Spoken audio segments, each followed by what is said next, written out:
हमारा YouTube channel देखने वाले सभी मित्रों को हमारा नमस्कार।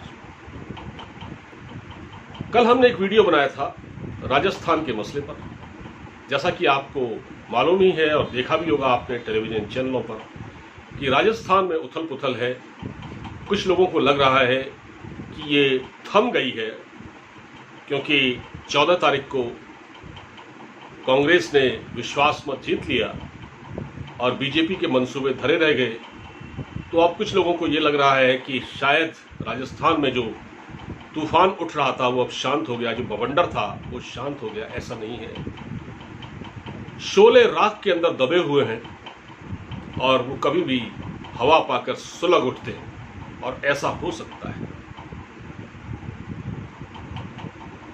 विश्वास मत प्रस्ताव पारित हुआ, विश्वास मत जीता कांग्रेस ने और सचिन पायलट भी उसमें आए। जैसा कि मैंने कल अपने वीडियो में आपसे एक जिक्र किया था, एक जुमला बोला था कि अभी तो पार्टी शुरू हुई है। जी हां, ये दिखने लगा है। वापस तो आए हैं सचिन पायलट, लेकिन जो इज्जत, जो मान सम्मान मिलना चाहिए था उनको, वो नहीं मिला। इसकी झलक विधानसभा की जो कार्रवाई हुई उसके दौरान साफ दिखी। सचिन पायलट जो कभी अशोक गहलोत के बराबर वाली चेयर पर बैठा करते थे असेंबली के अंदर,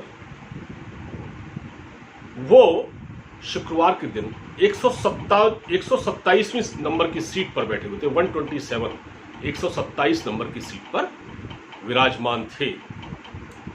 और जब उनसे ये पूछा गया कि ये तो ठीक नहीं हो रहा है आपके साथ, तो उन्होंने झेप मिटाते हुए, बल्कि कहते हैं ना कि मन बहलाने के लिए गालिब ये ख्याल बहुत अच्छा है, इस अंदाज में बोलते हुए कहा कि राजस्थान की सीमा पाकिस्तान से लगती है, यानी राजस्थान की सीमा और पाकिस्तान की सीमा सटी हुई है और सरहद पर उसी सिपाही को भेजा जाता है जो सबसे ज़्यादा मजबूत होता है। तो उन्होंने अपने आप को सबसे मजबूत सिपाही बताने की कोशिश की। यानी ये कहें कि कुछ जवाब नहीं था तो अपनी झेप मिटाने के लिए ये सब उन्होंने कहा।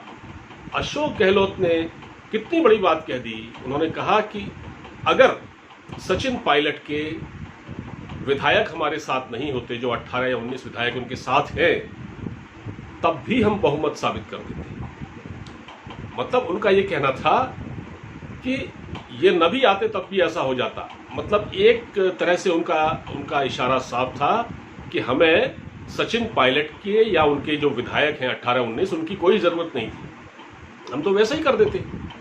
इतना आत्मविश्वास अशोक गहलोत के अंदर था, है।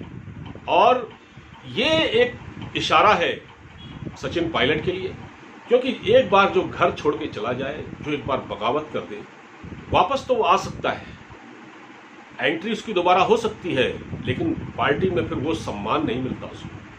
और वो जो एक उनके प्रति एक जो उनको एक ह्यूमिलिएशन आज झेलना पड़ा असेंबली में, हालांकि उनके साथ किसी ने कोई गाली गलौज नहीं की, कोई उनका सीधे तौर पर अपमान नहीं किया, लेकिन 127 नंबर की उनको चेयर पर बैठा दिया जो सबसे पीछे थी, सबसे पीछे। वो शख्स, वो नेता जो कि डिप्टी सीएम रहा राजस्थान का, प्रदेश कांग्रेस का अध्यक्ष रहा, उसको 127वें नंबर की सीट मैसर हुई।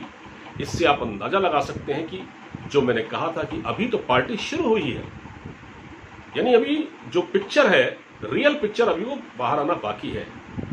और ये आला कमान क्या सोच रहा है इस बारे में, कांग्रेस का जो आला कमान है वो क्या सोच रहा है, वो क्या तब्दीली चाहता है। क्योंकि देखिए, सोनिया गांधी तो सर्वाधिकार, उनके पास सब कुछ है, सर्वाधिकार संपन्न जिसको कहते हैं, वही सारे फैसले करती हैं।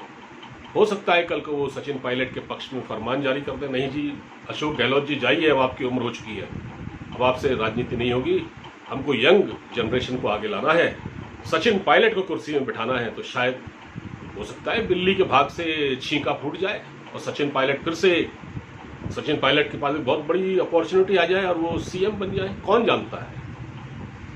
क्योंकि पार्टी में आंतरिक लोकतंत्र तो है नहीं और ये फैसले आला कमान से होते हैं, तो हो सकता है उनको बैठा दिया जाए। लेकिन बहरहाल अब सचिन पायलट कुछ भी कहे मुंह से, उनको ये एहसास हो चुका है कि जितनी जिल्लत उनको उठानी पड़ी है और उनके कारण पार्टी को, कांग्रेस पार्टी को जितना रुस्वा होना पड़ा है पूरे देश में, उसके चलते वो सम्मान के अब उतने हकदार तो नहीं है।